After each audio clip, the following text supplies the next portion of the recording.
நண்பர்களே, நம்ம Clara's village kitchen சேனலில் இன்றைக்கி ரவை தோசை செய்வதை பற்றி பார்க்க போகிறோம். வாங்க வீடியோக்குள்ளே போகலாம்.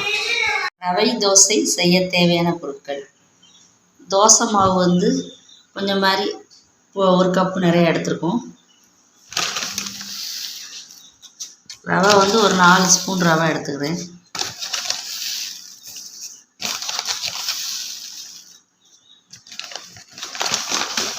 ரவை, வெங்காயம் ஒரு வெங்காயம் எடுத்துருக்கோம், கட் பண்ணிக்கிடணும். 4 பச்சை மிளகாய், கருவேப்பிலை, தேவையான அளவு எண்ணெய். இப்போ 4 ஸ்பூன் ரவை எடுத்துட்டு அதில் நம்ம நல்லா தண்ணி ஊற்றி ஒரு அரை மணி நேரம் அதை அப்படியே நனைய வச்சுருவோம். ரவை ஒரு 1/2 hour நல்லா நம்ம நனைய வச்சுருந்தோம். அந்த ரவை நல்லா ஊறிடுச்சு. இப்போ இந்த மாவை பாத்திரத்தில் ஊற்றிக்கிடுவோம்.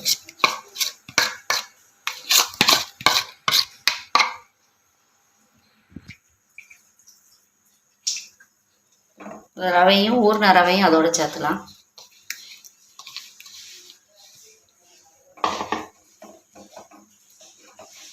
நம்ம ஏற்கனவே தோசை மாவில் உப்பு போட்டிருப்போம். காணலைன்னா கொஞ்சமாக உப்பு சேர்த்துக்கலாம். ரவை சேர்த்துருக்கிறதுனால கொஞ்சமாக உப்பு சேர்த்துக்கலாம்.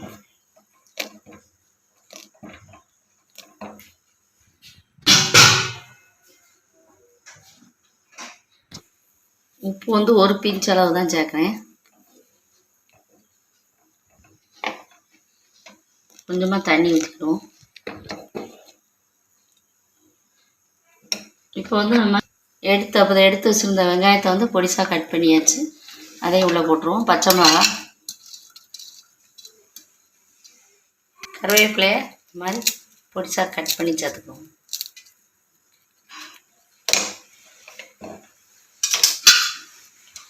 எல்லாத்தையும் கலந்து விட்டுக்கலாம்.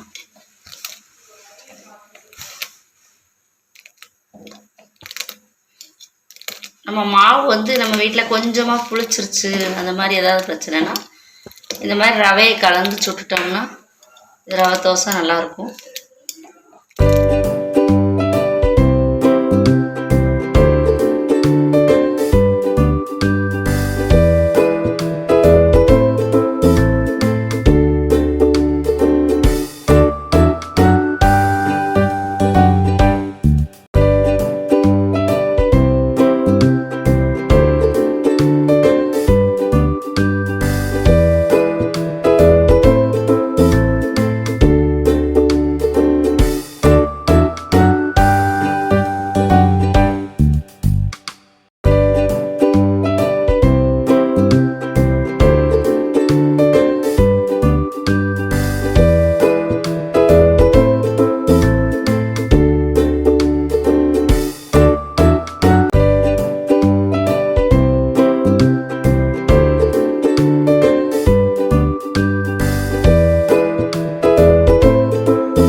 சுவையான ரவா தோசை ரெடி ஆயிடுச்சு.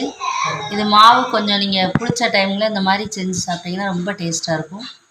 இதுபோல் நீங்களும் ஒரு தடவை செஞ்சு சாப்பிடுங்க. அடுத்த வீடியோவில் சந்திக்கலாம். நன்றி, வணக்கம்.